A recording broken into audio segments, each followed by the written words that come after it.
Good morning, everybody. Welcome to your CrossFit Cure at Home workout for Wednesday, July 15th. Hard to believe it's already the middle of July. Let's go ahead and get started with our warm-up today. We are going to do 3 rounds of the following. We got a little ab movement with 30 Russian twists. Since it's the warm-up, we can do these unweighted, knees bent.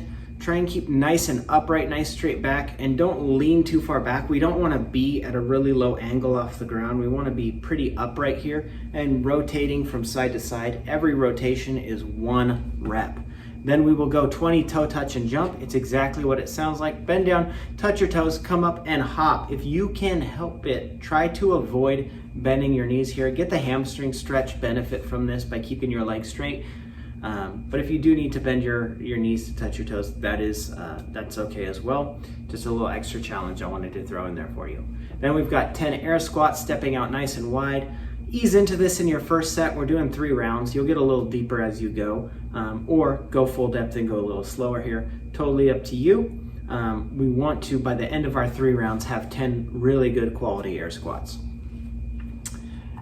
Our workout today is called Sheltie. This is 7 rounds for time with a goal of 15 minutes. So we're saying just over 2 minutes per round. We are going to throw a time cap on this one of 20 minutes. So at 20 minutes, if you didn't complete the workout, we'll go ahead and stop you there and just record your rounds and reps.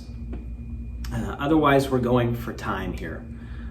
The first movement, 15 weighted Abmat sit-ups. We can always scale these to unweighted. Just the standard Abmat sit-up. Remember, get full range of motion here. Your shoulders should touch the ground when you lay down. And when you come up to the top, we want you to come all the way in. So touch your feet or touch your toes even. We want to make sure you come forward to work that full range of movement there. If you're doing these weighted, you're going to hold the weight right on your chest, right in front of you, kind of in that front rack. You can do that with a single dumbbell, single kettlebell in that goblet grip. When you come forward with weighted, it's harder to touch your toes. Just make sure you're coming all the way up and leaning forward a little bit. Second movement, 30 overhead walking lunges. This is something that should be lighter, so you can take light dumbbells here. You can go single arm on these and switch halfway through, that's fine. Just make sure when you're doing overhead walking lunges, you have a nice straight line from your wrist to your elbow to your shoulder. Your arm should be right up next to your ear, so it's really nice overhead. Brace all the way around through your midsection, and then again, as we're in the bottom of that lunge, our hip should be right above our knee as well in that back leg. Okay, 30 overhead walking lunges. We want these to be quick, so controlled but quick. Make sure you're not slamming your knees into the ground, but we're trying to go for time here, so move quick through these. Don't linger in these lunges too long. Okay, walking lunges, we can always do those in place. If we're not in an area, we can do walking lunges. Okay, and the last is 30 single arm kettlebell swings. You can also do these with a dumbbell. Step out nice and wide, legs outside your shoulders, pushing that butt back to hinge. Make sure you're punching that kettlebell or dumbbell through at the back. This should be driven by our hips, and we are bringing this up just a Russian swing, so just to shoulder height there, okay?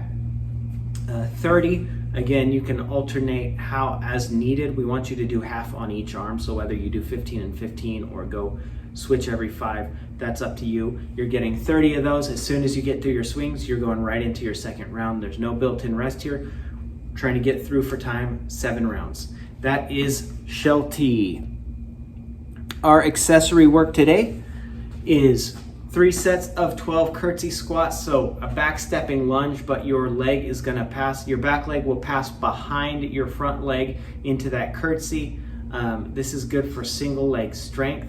Try not to support off your back toe like you do in a back stepping lunge. This is really going to help the single leg strength if we can have the top of our back foot touch the ground. So we should be bent kind of at the ankle. Go ahead and pay close attention to my feet in this video here so you can see how we want to do these curtsey squats to develop that single leg strength. 12 curtsey squats. Again, it's up to you if you want to alternate every rep or halfway through.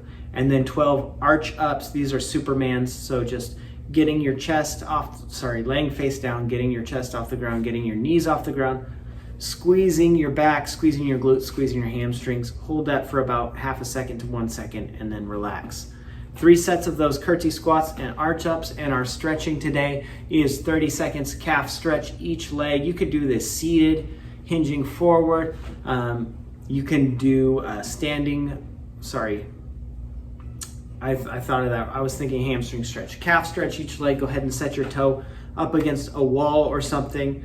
That's how I like to do it. Push your knee into that wall. If you want to get the whole leg, you can actually straighten your leg and push your hips towards the wall. 30 seconds each leg. Then 30 seconds scorpion stretch. Laying face down, arms out, bringing one leg over and behind, just like a scorpion's tail, to the opposite hand or as far as you can get it. Bring it back down and switch. Or if you want to hold 30 seconds each side, that is fine too. And then 15 bunny hops, exactly what it sounds like. Hopping just like a bunny. If you want to put your hands out in front of you, really feel like a bunny, you can do that. 5 sets of that. That's your stretching today. That is our workout for Wednesday. Thank you guys for watching. We will see you tomorrow.